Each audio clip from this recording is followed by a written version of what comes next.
I want to begin tonight with the issue that voters repeatedly say is their #1 issue, and that is the economy and the cost of living in this country.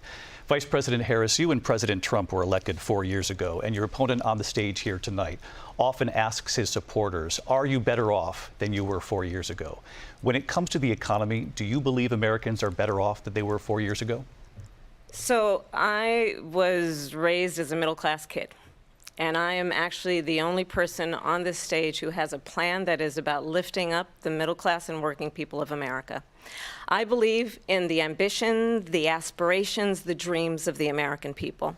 And that is why I imagine and have actually a plan to build what I call an opportunity economy. Because here's the thing. We know that we have a shortage of homes and housing, and the cost of housing is too expensive for far too many people.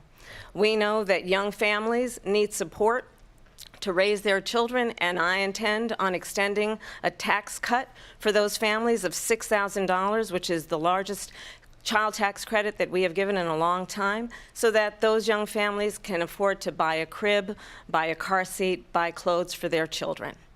My passion, one of them, is small businesses. My mother raised my sister and me, but there was a woman who helped raise us. We call her our second mother. She was a small business owner. I love our small businesses.